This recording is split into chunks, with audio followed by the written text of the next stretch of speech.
reminded that sometimes like the biggest transformations begin when we're willing to see things differently, when we're open to it. I want your disbelief to be on high alert, because then if I do something that you know is impossible and it happens right in front of you, then wonder happens, then joy happens. The whole reason that I use magic is because it does create that sense of wonder. So if I hold it right here at my fingertips and below, it completely disappears.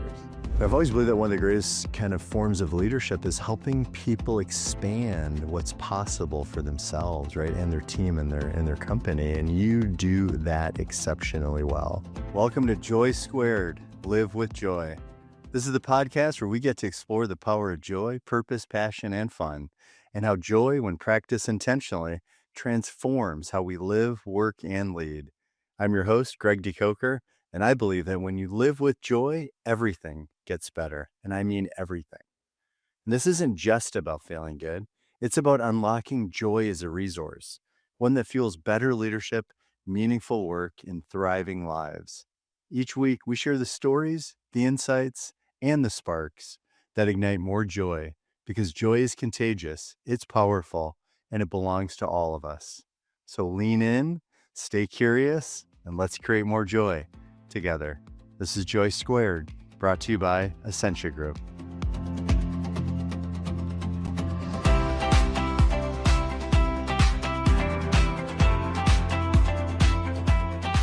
Welcome to another episode of the JOY² Live with Joy podcast, where we explore the connection between joy, leadership, culture, performance, and life itself, and what it means to live, work, and lead with joy intentionally.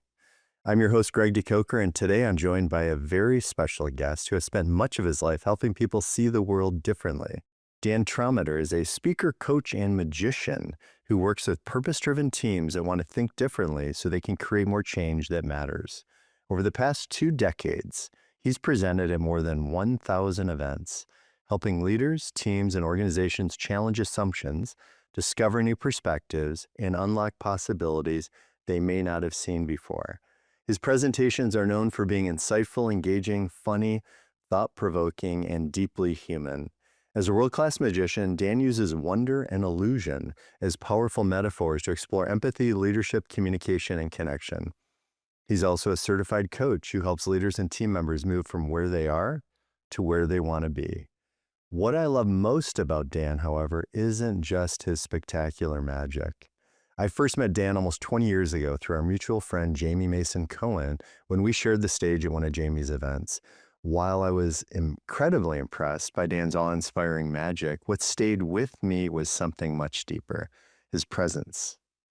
Dan has a remarkable ability to connect with people through his words, his stories, his authenticity, his vulnerability, his humor, and his humanity. He's the kind of person who leaves you feeling seen, heard, and understood. Simply put, Dan is the real deal. I'm honored to have him here today and excited to explore the role joy, wonder, and human connection play in how we live, work, and lead. Dan, welcome to JOY². Well, hi, Greg. That was lovely. I'm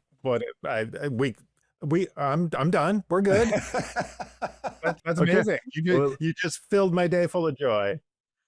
that's awesome. All right, that's a cut. That's a wrap here. Hopefully everyone's gotten a little something out of it today's episode. Oh, that's great. Yeah, this is great. I'm glad to spend some time with you.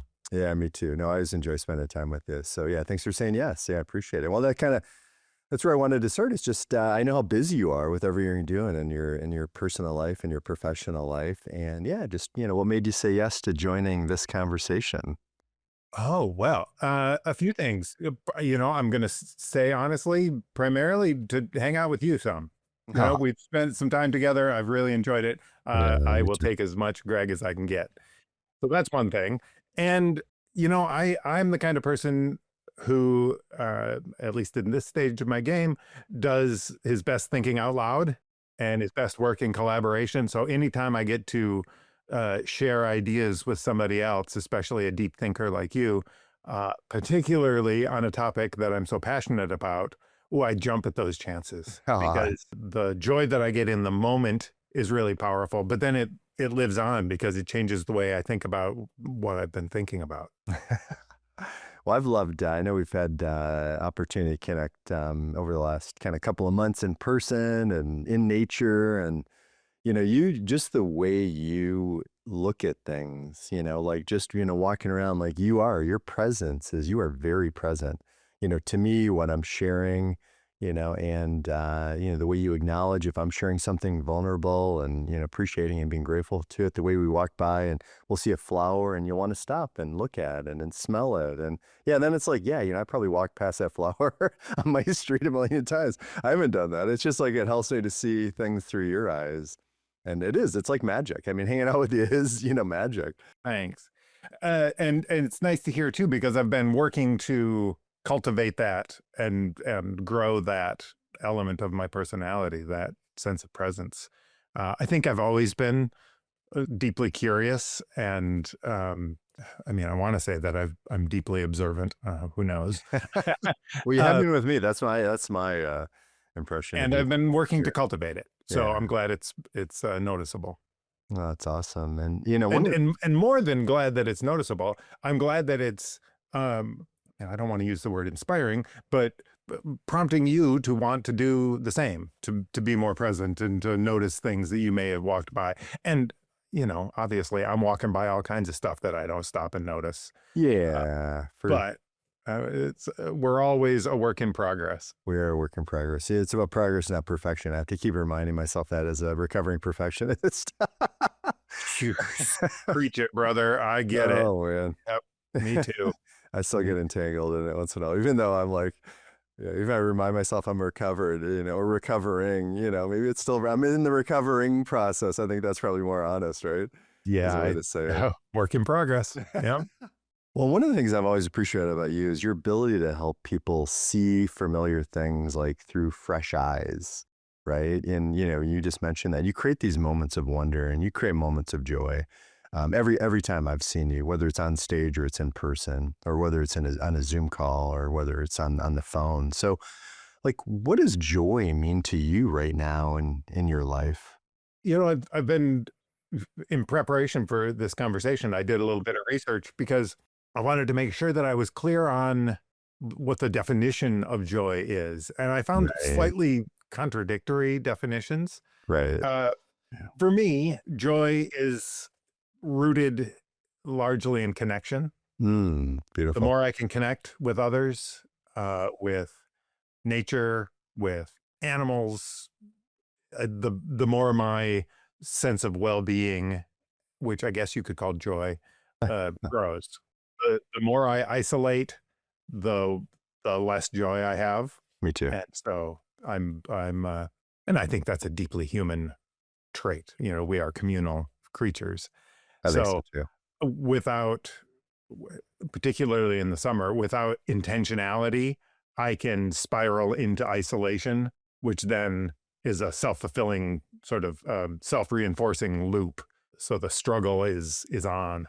So I've I'm been there. glad Yeah, sorry. I was gonna say, for me, I call that the death spiral. If I'm kind of getting into that and I'm getting stressed about something and I'm beating myself up, and then I get stressed about being stressed because I know, that in my body is, that's, they talk about dis-ease. And then I think, "Man, what am I doing internally, and how can I reframe, change my mindset, think about it differently, better, more positively." So I can totally relate to that. And also joy, I think, is about connecting with ourselves as well. Like it's something that's inside of us. And it's something that, we can cultivate, we can create, and we can be intentional about it, as opposed to it just being a reward or a result or an outcome of something that we do. Like if then, if I do this, then I'll be happy, then I'll be joyful, right? And often happiness, people tie to circumstances. It's more circumstantial. Joy is more grounded. Like you can be at a celebration of life and at a funeral and still experience some joy from all the memories and the laughs and the experiences and having known that person, family or friend or whoever for a while, and still be grieving the loss of it. Whereas if you're at a funeral, you're not really happy, that you're there. I think that's one, distinction, that I've shared. And I don't really I don't look at happiness and joy as, I look at them as like kind of cousins.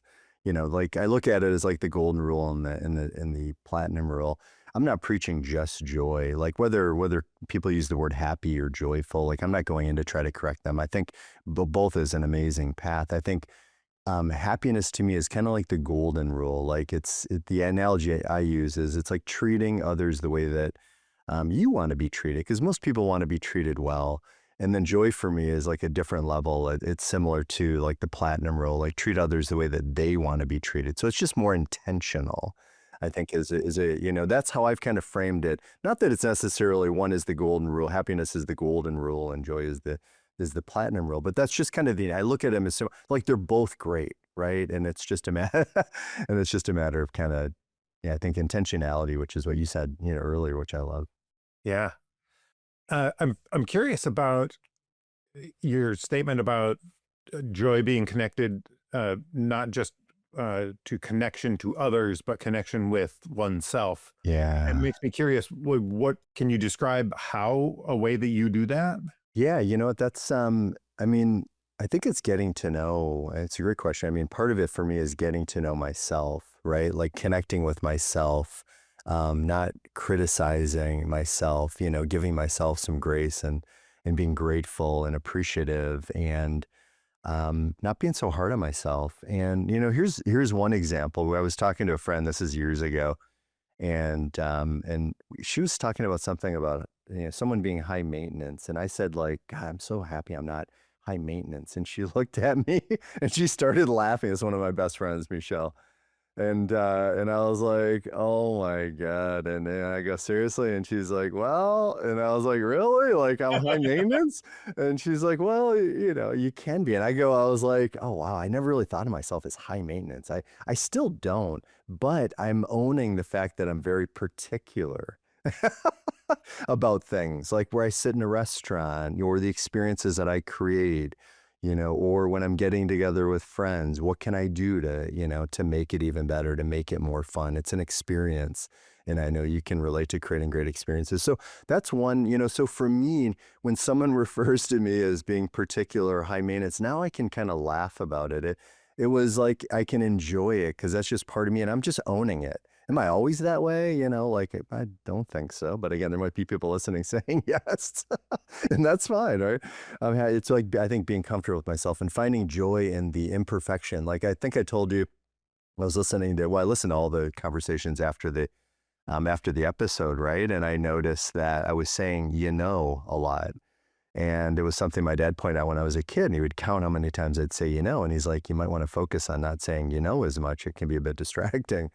And so when I was listening to it, I was like, oh man, like, should I just edit those out? Like, you could easily do that, like just remove all the knows. And that was like part of me wanted to. And the other part was like, and I just want to be real. I just want to connect with people. I want to have conversations that are real, and if that's like what I'm saying at that time, whether it's for whatever reason and it's coming out, then yeah, maybe it's creating that awareness where if I don't want to say it as much, try not to say it, or, again, being more intentional or being even more present. I feel like I'm very present, but that's an example of like, that's just me. Like, even when I do little short videos, like I decided a long time ago, and I've mentioned this before, but I call them one take wonders, and not because they're always wonderful, but because I just don't edit them. I think about something I want to share. I think it may benefit, people in my community, and I'll think about it. I'll just record it 2 or 3 minutes. I'll post it without any editing. Cause it's like, if I say something, if it didn't come out the way that I wanted to, it still came out. It's still good to get it out there. Right. And I think imperfect, I've changed that to I'm perfect. I put a little apostrophe, but it's embracing the imperfection. It's just embracing the humanity, embracing the realness. And I spent half my life trying to be perfect. It's exhausting. I think it's exhausting. It was exhausting for me. I think it was exhausting for people Yeah. around me too, right? It's just not real. It's not fun. It's not fair to me or anyone in my ecosystem. So, yeah.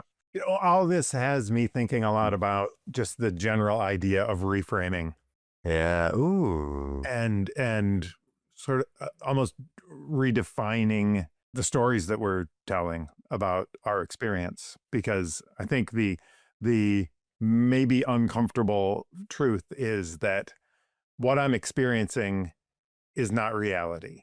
What I'm experiencing is a story that I'm telling about reality.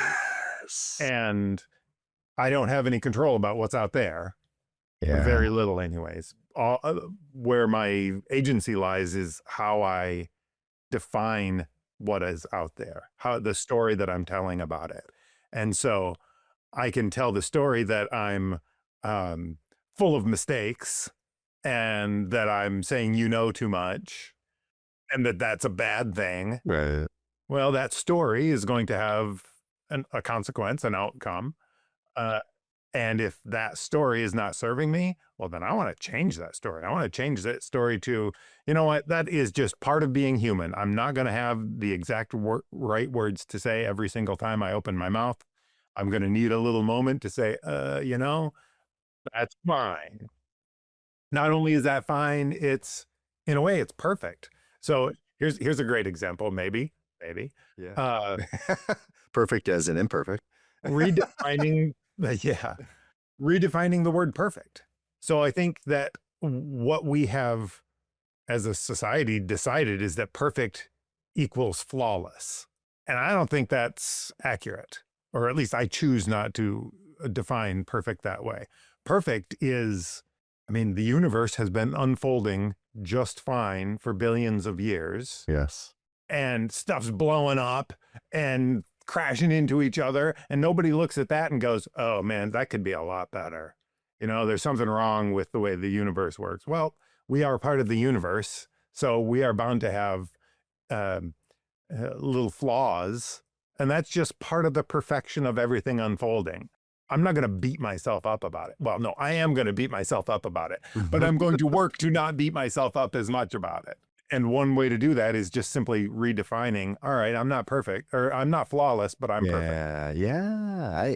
And I think you brought up a really good point. It's like the stories that we create.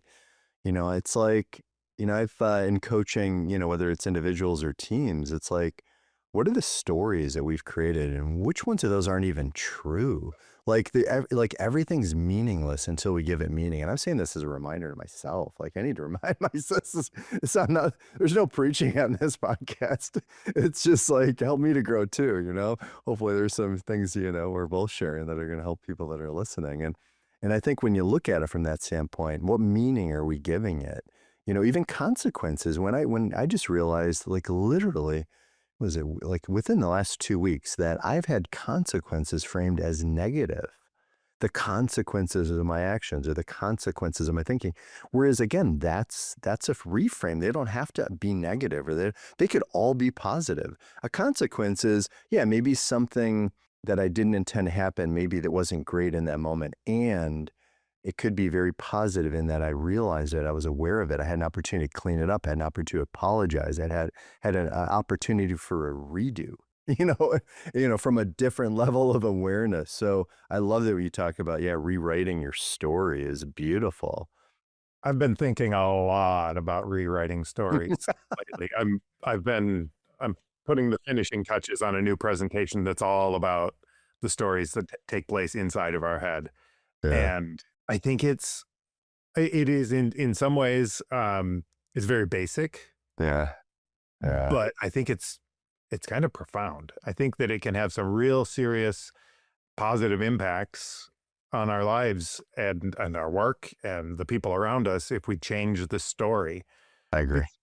The classic example of you get cut off in traffic. Right. Well, there's physical outcomes of that and mental. Physically, your heart rate spikes, your adrenaline goes, your foot reaches out and jams on the brakes. All that sort of instinct, reptile brain stuff happens. Boom! That's automatic.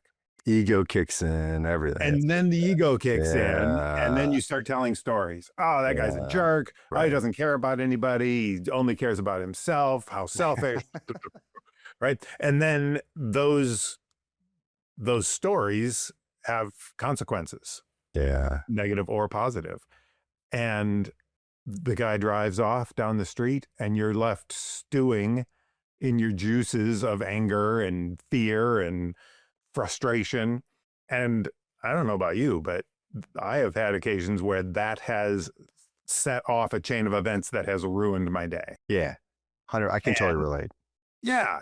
And I'm thinking so much lately about the fact that it's a story. that they're a selfish jerk. Right. And that story has an outcome, a consequence that makes my day worse. And so I've been working really hard to reframe that, because the fact is, I will never know why I got cut off. Right. They could have been maybe not paying attention because their phone just rang. Yeah. They may have checked their mirror and I was in their blind spot. For all I know, they're a doctor rushing to the hospital to save somebody's life. Right. And I'll never know. I won't know the truth. They're gone. Yeah, exactly. So I might as well tell myself a story that serves me.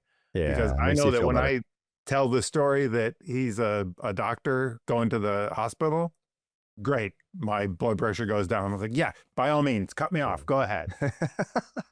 And it's like, did he set out, or she, or whoever it was is driving, like, did they set out to intentionally ruin your day and upset you and to, try to almost hit you or whatever? It's like, yeah, no, I mean, and usually not anyway. I hope not. I think for most people, we're not trying to intentionally upset other people. But I mean, it kind of reminds you of something that a coach told me once, that, whatever anyone thinks about you is none of your business. Kind of, it's a little bit related. I mean, not totally, but because usually what other people think about you, or in this case, what they're kind of doing, what we interpret as doing to us, is kind of none of our business. It doesn't have, even though it kind of was our business, because maybe we almost got into an accident, it doesn't usually have anything to do with us. You're right. They're in their own mind. They're rushing home because there's an emergency, or they're upset about something, or who knows? Maybe they're just a terrible driver. But anyway, it's like, we don't know. Yeah. So why take it on? Yeah. I think it kind of reminds you of like, what are those other things that obviously that can block joy for you? What are those other things that block joy for you, kind of personally or professionally? What gets in the way of joy for you? I'd love to hear, more about that. Yeah. I think the one that is on my mind most right now is isolation, because, I am a raging extrovert, and somehow I've created a life where I spend a lot of time alone in my office. Right. And so that can tend to block joy, because I get my energy from others, and I want to contribute, and I want to be contributed to, and this back and forth exchange, that is a big deal. Yeah. I think also for me, living in a city can block some joy, because I grew up on a farm. Right. The busyness, the noise, the light, like just everything. All of it. The busyness, the population density, just how many people. I grew up on 400 acres of fruit trees. Oh my. And now I got people literally on every side of me. Yeah. I want to say, of course you did. That kind of like explains a lot of who you are and how you, even just connecting with nature too. Right now, that makes more sense. I'm still busting up inside about raging extrovert. Sorry, I just we passed that some more present to the conversation, but that just killed me. That was hilarious. I'm going to definitely be borrowing that. My royalty program, just to be totally clear for you and anyone listening, is I'm going to give you credit for raging extrovert the first 3 times I use it, and then after that, I own it. That's just kind of the deal that I, make with everyone. I imagine that's how it became my own. Yeah, that's right. Who knows where it came from? That's yeah. So that'll get in my way. Honestly though, I think the biggest barrier to joy is in between my ears. Yeah, I can relate. Yeah. My own worst enemy sometimes. I've got like everybody, I have this internal self-critic. Mm-hmm. And sometimes, for sure. Yeah, it's all of us. It's a human thing. Something that I did based on the recommendation from a coach was to personify it. So I gave my inner critic a name. So my inner critic is Larry. Larry, tell me that. And I have a daily reminder set on my phone. It's an alarm that goes off every day at 10:30 that says, "Be on the lookout for Larry." Like, oh, right. Yes, right. Larry is there. Larry's a part of me, but it's not just me. The giving him a name gives a little bit of separation. This is a story I'm telling myself, of course, but it gives a little bit of separation so that then I can talk back to Larry. I love this story. And does it add some humor too? Because again, does it just like, yeah, because it's kind of fun the way you're talking about it too. I know I started off like naming my inner critic Craig, just because typically Gregs make fun of Craigs. And I think Craigs make fun of Gregs. It's just the name's so close. And just for anyone listening, we don't do that anymore. Gregs have, come together and, we feel that we're all one family. So for anyone listening, I stopped doing that a long time ago. That's good. Yeah. So yeah, this self-criticism, Yeah. isolation, comparison. I end up fighting the comparison monster. Yeah, comparison is the thief of joy. I heard that. I've heard that several times, and I've said it out loud too as a reminder to myself and anyone who's listening, out loud. Yeah, comparison is a thief of joy. Like when we compare ourselves to others, right? As opposed to looking at like even if it's like from a materialistic standpoint, someone that like, oh, has this beautiful home that you would love to live in, or they're driving your dream car, and as opposed to looking at it like, wow, if they could do that, then that makes it possible for me, even more possible. Like, as opposed to sitting in lack and scarcity. And I've done that and I do that. I still do that, right? It's a reminder, like I can do that if that's what I really want. Anything's possible. What do I really, really want? So what are those other things that you do to kind of remove those blocks, beside having a frank conversation with Larry? What are some other things? Like when you find yourself in that moment where you feel like you're blocked, you're isolated, you're comparing yourself, you're criticizing yourself. What are some other tools that you use? I'm just going to start by going back to Larry. Um, I loved how you said having a frank conversation with Larry, and you are hitting the My nail guy's on Frank. I'm going to name my guy Frank now. I think that's got more energy now. the head. That's funny. Let's be frank. Oh my God, let's be frank for a minute. Yeah. So I try to talk to Larry with gratitude. Like, you know what? Thanks, Larry. You're doing your job. That's the job of the self-critic. Yeah. He's gonna point out everything that's wrong from a place of love. All right, be careful. You're not doing this right. Right. You should be doing this right. Like, okay, that's cool. Thank you. Thanks for doing your job. I got it. Yeah. You don't even need to toss in an FU, do you? Like, No, because oh again, no, then you're bringing no. yourself kind of down to Larry's level, right? That's right. You're That's staying in right. the high, Yep, maintaining the high ground. Okay, good. That's that's another good right. reminder. I don't I always don't do want to that. fight with Larry. I don't want to fight with Larry because Larry's got more ammunition, and Larry's part of the older part of the brain Right. that's trying to keep you safe. Right? That's the self-critic's job. Keep you safe, keep you out of harm's way. So thanks, Larry. But in this case, I know what I'm doing. Everything's Yeah. good. I'll move on from there. It's changing the story, but Yeah. it's by doing it in a Intentional. It was a word that popped into my way. intentional and almost like narrative way, in a Yeah. conversation. Right. Yeah. Yeah. Yeah. What? Just a very real, I mean, obviously authentic. Well, there's another word that popped into my, I almost like controlling, but not in it, but in a positive way. You're controlling what you take out of that. You're in control. You're kind of, Larry's giving you some ideas. Hey, here's some, here's some things that aren't looking so good. The critic comes in and you decide what you want to listen to, what you want to take on, maybe what you want to work on, what maybe is something that is worth exploring or not. Yep. Another thing that I do to try to stay in touch with joy is a what went well journal. Ooh, what went So, well? yeah. So I found at various points in my life, particularly during the lockdowns of the pandemic, Yeah. that I was so focused on everything that was wrong. Larry was in command for sure. And Mm. I could see it happening. And so I Mhm. wanted to fight against that. And so I got a little journal. I stuck it by the bathroom sink up in outside the bedroom. And every night for, gosh, probably 3 or 4 years now, I spend, it's no more than 2 or 3 minutes. I write just a couple things that went well, one thing that I'm grateful for, one thing that was not ideal. Right. I use Right. there's One thing you can improve, I guess. one thing. Well, Or no, it's not not even even. that. Okay, just It's not acknowledging what that. didn't go well. Okay, not trying to fix that. Right. Yes, and it might have nothing to do with me, right? So I'm using this, I guess you'd call it an intervention called Right. rose, thorn, bud. Okay. Ooh. So a rose, a thorn, and a bud. I write one of each of those things. So a rose, what's something that was good today? Yeah, I love that. Thorn is what was a negative thing today.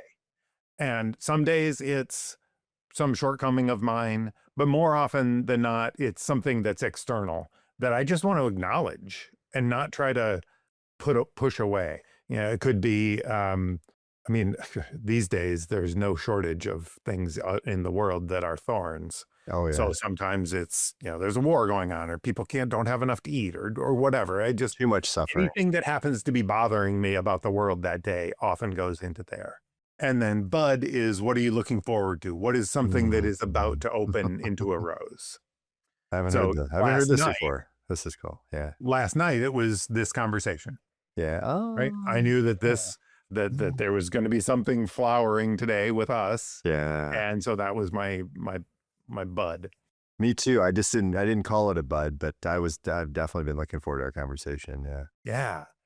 And what I found is that by doing that, right before I go to bed, the last thing I'm thinking about is all the good stuff that happened in the day. Yeah.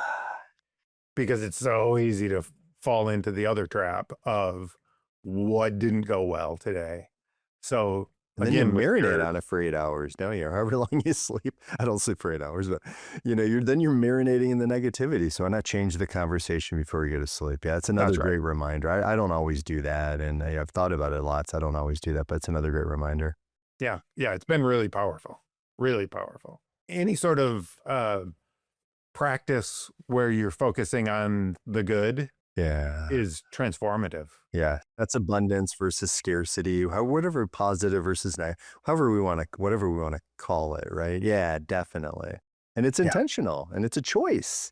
That's the other thing. Not always an easy one sometimes, depending on what you got going on in your life. I get it.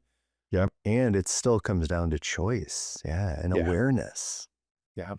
I Yep. agree. You're right. There are days where I open up that journal and I'm like, Yeah, I know. well, okay. I know that if nothing else, I can turn on the tap and get clean drinking water. Holy moly. That's amazing. Yeah, For a great deal of humans, that is not a thing that went well in a day. That's All right. right, good. Yes. It gives a little perspective. It jolts me back Yeah. into remembering, oh yeah, things are pretty good in my life. Even if something terrible happened in a day, usually the good stuff outweighs it. That's like with your One Well journal. It's almost like, what if my life didn't suck? What if I actually have a roof over my head? What if I have food in the refrigerator? What if I have clean drinking water? You know, like those kind of things that we can often take for granted. It's a great reminder to appreciate what we have. Yeah. So I love all these, things. Yeah. Thanks for sharing all these. You've shared, this is, I've taken some notes. So I can't wait to incorporate some of this into my days. One thing I was thinking about before chat is like, you spend years helping people rediscover curiosity and wonder. I think wonder is such a beautiful word. I've been very present to that word it seems like the last few months. So I'd love for you to connect, what role do wonder and joy play with each other? Like, is there a connection between wonder and joy? Yes, absolutely. There is, not just sort of from my own personal experience, but also there's lots of research being done about this, that when humans have experiences of wonder and awe, whether Yeah. it be through a piece of magic, though that's pretty rare because how many magic tricks do most people see in a day?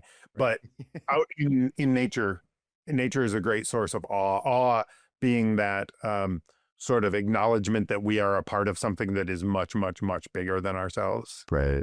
We get that sense of wonder and awe from that. It boosts so many well-being factors in our lives, right? Our blood pressure goes down, our positivity goes up. It's transformative. For me, Yeah. the connection between wonder and joy is that as a magician, when I'm doing magic, whether it be just casually for friends or whether it's part of my uh, presentations for organizations, I get to see people enter a state of wonder. Yeah. Right. And oh man, Greg, it is the best. Yeah. I'll go and do like a cocktail hour, and I'll walk around and I'll just do magic tricks for a whole bunch of people.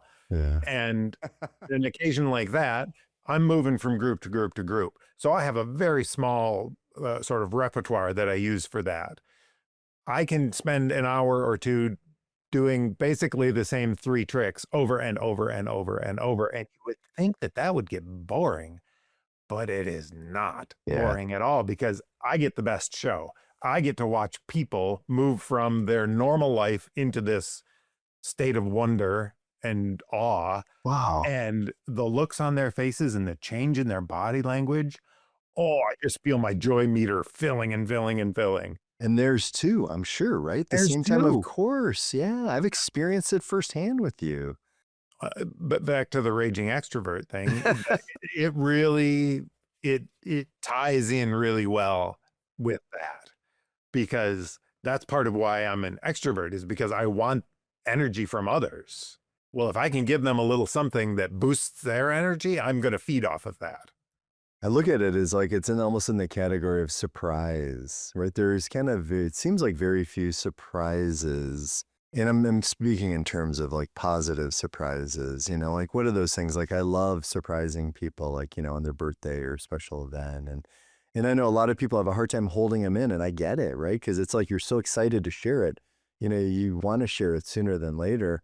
And it's that surprise factor in seeing that, that joy, doing something for someone, making him feel great, doing something that elicits joy, that brings them joy and a smile or a laugh or just that disbelief.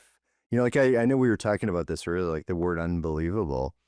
And, that's a word that I used often. And then one of my coaches said, well, what if everything was believable? He said, that seems like that's more your kind of frame. And I was like, yeah, you're right. I do operate from anything as possible.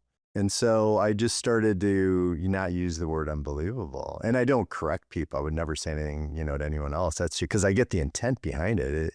I get the intent. It's beautiful.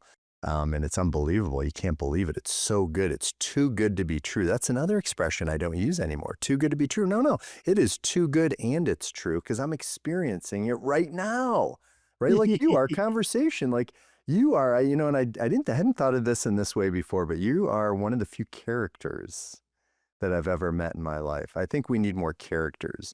Your expressions, the way you think, the way you share, the way you think about people and want to make a difference. Like I can feel it like in my body, just saying it's emotional right now. It's you really, like, you are there. Your presence, that's what I said at the beginning, like your presence is spectacular. And just the way you share, you have like these huge eyes and they just come alive like when you're excited and you're sharing and you're engaging, and whether it's magic or just through words or stories or just through being interested in people. You spend a lot of time being interested in people. You don't spend a lot of time trying to be interesting and making it all about yourself. And that's another quality of yours that I really appreciate. Wow, that's lovely. Thank you. I'm not sure how much credit I can take for any of that. I had All of it. All pretty. of it. Yeah, and on the podcast, you have to take credit for all of it. You just have to receive it. That's it. Off the podcast, you can do whatever you want. On the podcast, you got to just take it in. No, you don't have to do it. Well, I say that not from a, I don't know, sort of false humbleness or anything. I'm just trying to acknowledge the factors out of my control that led to me being the person that I am. Right. Like I've cultivated some, I take credit, but also I had a great family, good friends, idyllic upbringing. So, luck plays a factor in all of our lives. I agree. I think, thank you. That's lovely. Yeah, no, I appreciate you. Yeah, I do. I really do. And I think luck now I define as, where preparation and opportunity meet, it not being, a coincidence. I don't really believe in coincidences. I think everything happens for a reason, so. a reason, a season, or a lifetime. People come into our lives for a reason, a season, or a lifetime. And yeah, and I'm glad you're kind of back in my life. I'm glad that we've reconnected, and yeah, I look forward to a lot more conversations. And I thought I'd take it to kind of the corporate world if you're, if you're cool, because I know you do a lot of work with corporations and a lot of amazing work. And a lot of your work challenges people that question assumptions and consider different perspectives. So, what are the assumptions that most often get in the way of better leadership, stronger relationships, and more meaningful human connection? Yeah, what are the assumptions? You know what? I'm not sure that specific assumptions come in. I think it's the issue that we mistake assumptions for facts. Yeah, right. That we're not aware that we are making assumptions. And I think that comes from a deep and evolutionarily grounded thing that the world is an uncertain place. Right. So we're bringing in all this information all the time. We've got to tell a story about it so that we can take action. And so we see A, B, and C happen out in the world. Okay, well, that means X, Y, Z. That means I need to do this. Well, that's just a story about those circumstances out in the world. Right. And that can be useful, but we just need to be aware that we're making an assumption so that then we can question them. Now, most people's assumptions are grounded at least in some sort of fact, and they're not too far off. So it works. But when we blindly follow assumptions and aren't even aware that we're making them, I think that's a real problem, whether it be in an organizational context or just in our personal lives. And I know there's that expression. I haven't actually heard someone say it out loud in a while. It's like, oh, when you make an assumption, you're making, pardon the swear word, but you're making an ass of you or me.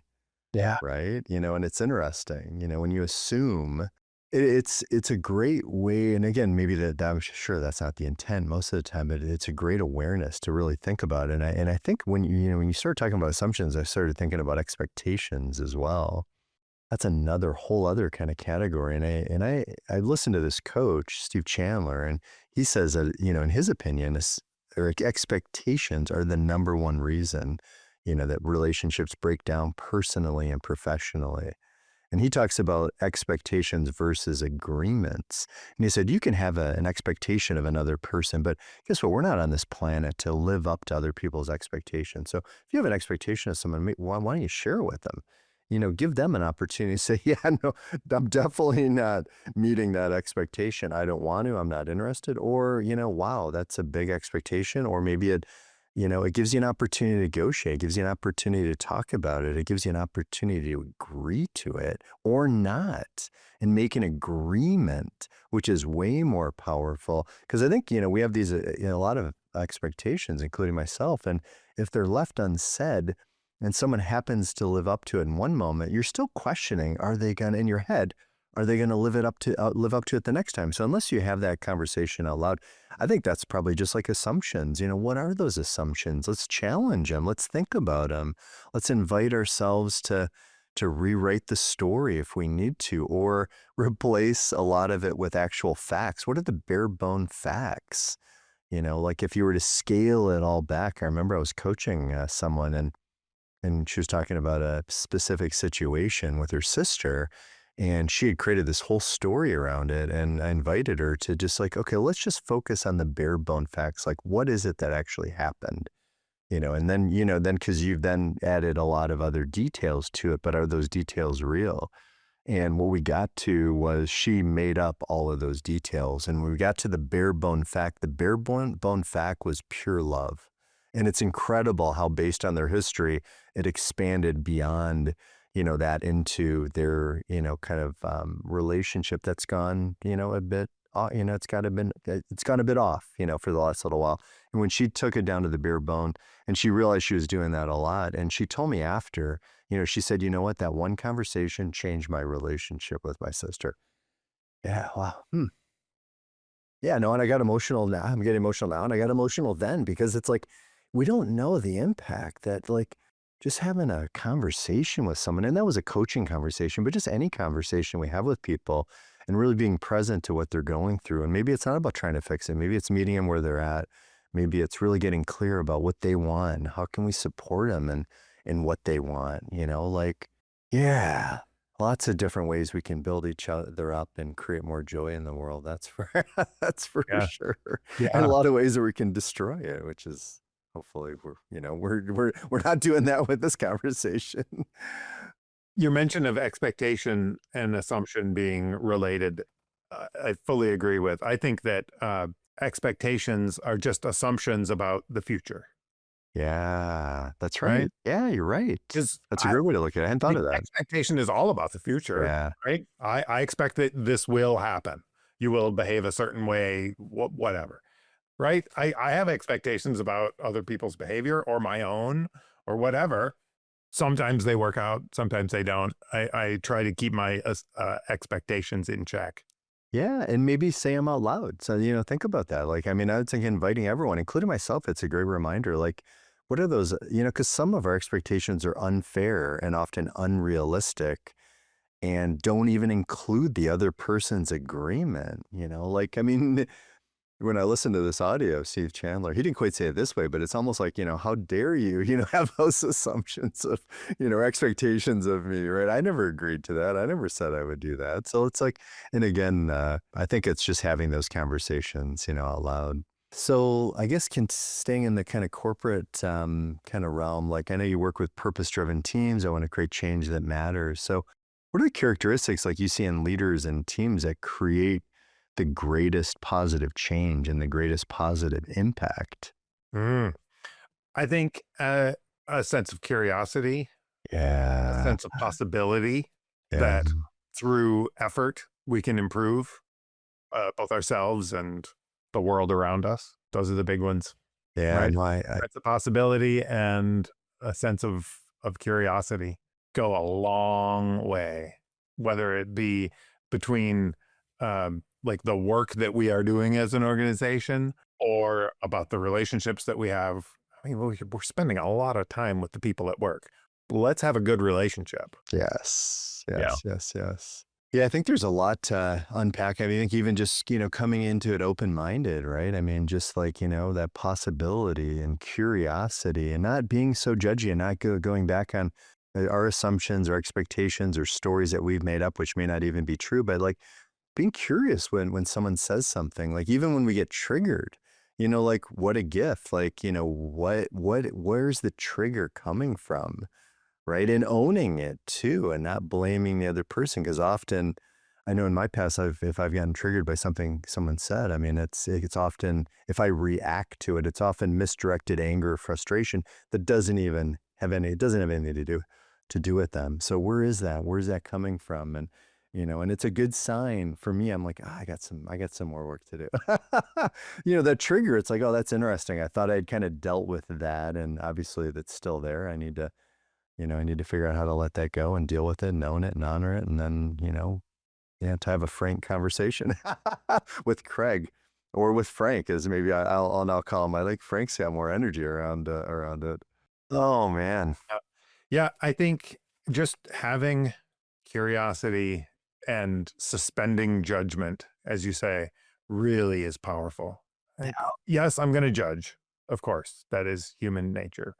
But if I can just pause a little bit Yeah. before I Suspend. commit to the judgment. Yes. Yep. And judgment is not necessarily negative. Yeah. It's a judgment call can be positive or negative, but like suspending that judgment for a little while so that curiosity can flourish, because I mean, Wow, I love that. That's a great. I hadn't thought of it that way. I mean, that's because, yeah, again, I mean, I do my best not to be judgmental, and there are times when I catch myself. I'm like, oh my God, I've already judged that person. I don't even know. I'm like, I remember I was at this retreat, and it was like I had asked the person, hosting the retreat, like, how has it been here? Because I was looking for spaces to host my retreats, and she said, and someone I've known for a while, and she's a gem, and she said, it hasn't been a great experience. The owners haven't been great, to work with. And I remember looking over at the owners, it was a couple, And I was in my head, I was like, oh yeah, he looks like a bit of an asshole. You know what? He looks like a bit of a jerk. And I was like, oh my God, I haven't even met him. And I'm taking what she said because I know her and trust her as fact.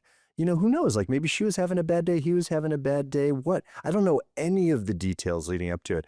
And then I was looking at her and I was like, yeah, she seems like, yeah, maybe she could be, like, a bit high strung. And I'm like, oh my God, I'm making up stuff in my head. And so I intentionally went over to introduce myself to him, and I was curious, because I wanted for my own experience. And I was very grateful to be that aware in my life to notice how I was thinking, to stop it and just to suspend judgment. Well, I mean, I was already on the judgment path, but to suspend it after noticing it and go meet him. And what a gem of a man he was and is, and he'll be a lifelong friend. He's someone that I started talking to, and I told him I was starting to do retreats, and he said, hey, I know we're a bit on the pricey side. I'm happy to work with you if you like this space. If you're interested in learning more, I'm happy to reduce it. And I was like, wow, didn't even ask for a discount already. He's creating an opening for me.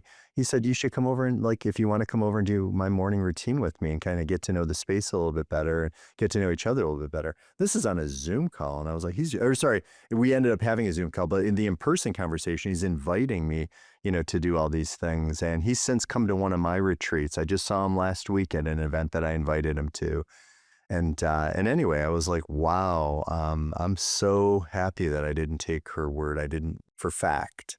I'm glad I stopped that judgment train. I'm on the joy train, and sometimes being on the joy train, means noticing when I've gotten off the joy train and I've stepped onto the judgment train, because that's like not the joy train. Those are two totally different trains. Yeah. Yeah.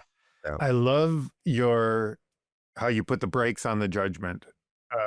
It made me think and ramped up your curiosity. It made me think of one of the big takeaways that I hope that people leave Yeah. my presentations with. I spend a lot of time in the presentation just reminding people, hey, you're making assumptions. That's okay. Test them, make sure that they're grounded in fact. That's cool, Dan.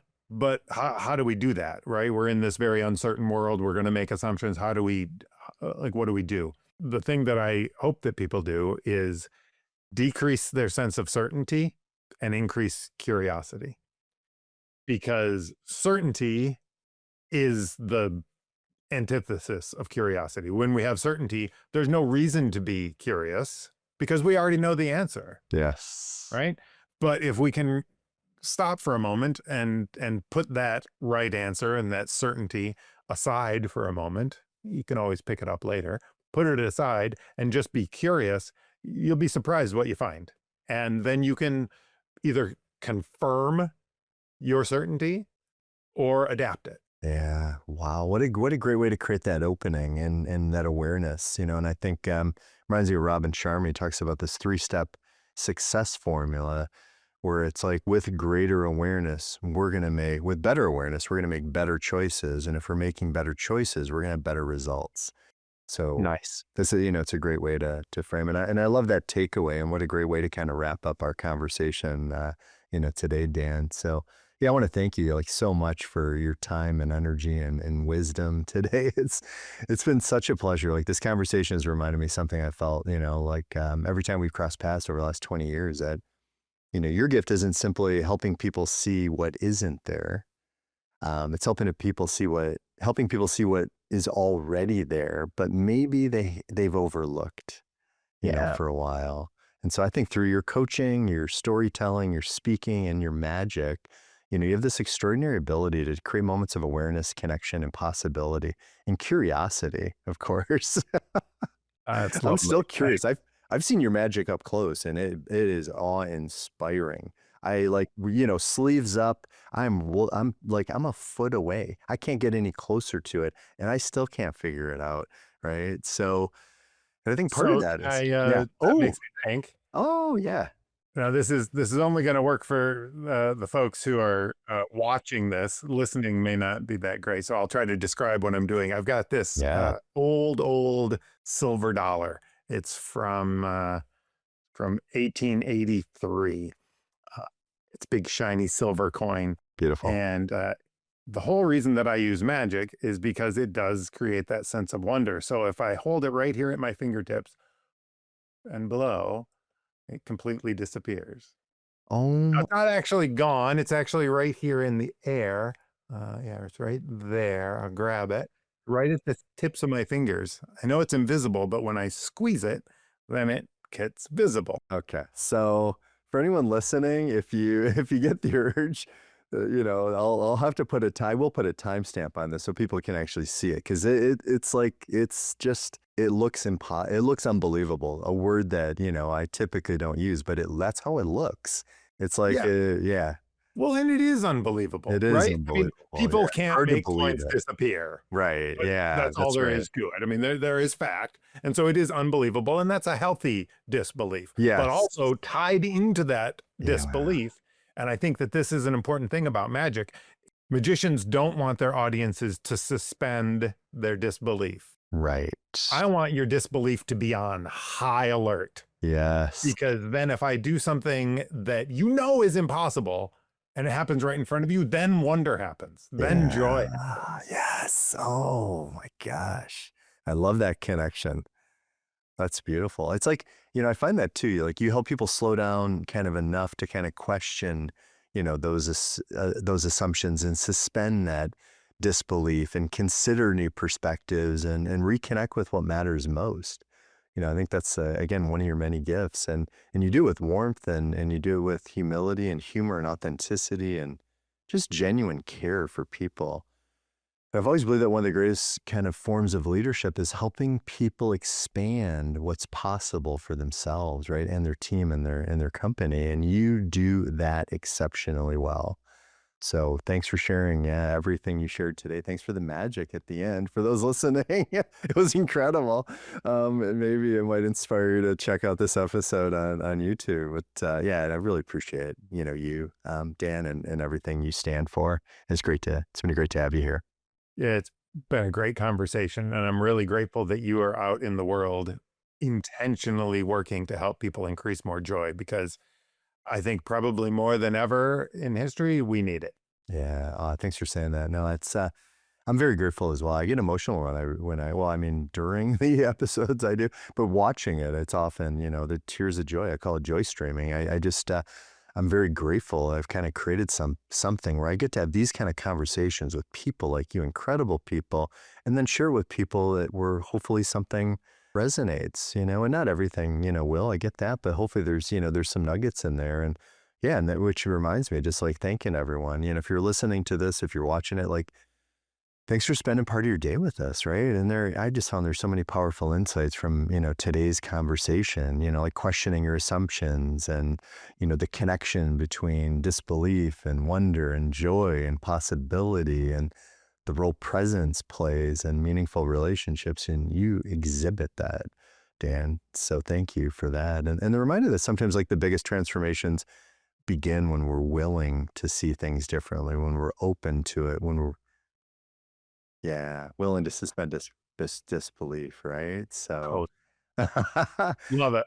and Yeah. my invitation to everyone is simple, is always, it's like, please don't try to apply everything, just like choose one insight, one idea, or one perspective shift and put into action this week, because while awareness creates possibilities, taking action is where transformation happens. So until next time, remember, joy isn't something we have to wait for. It's something we can intentionally create, cultivate, and share.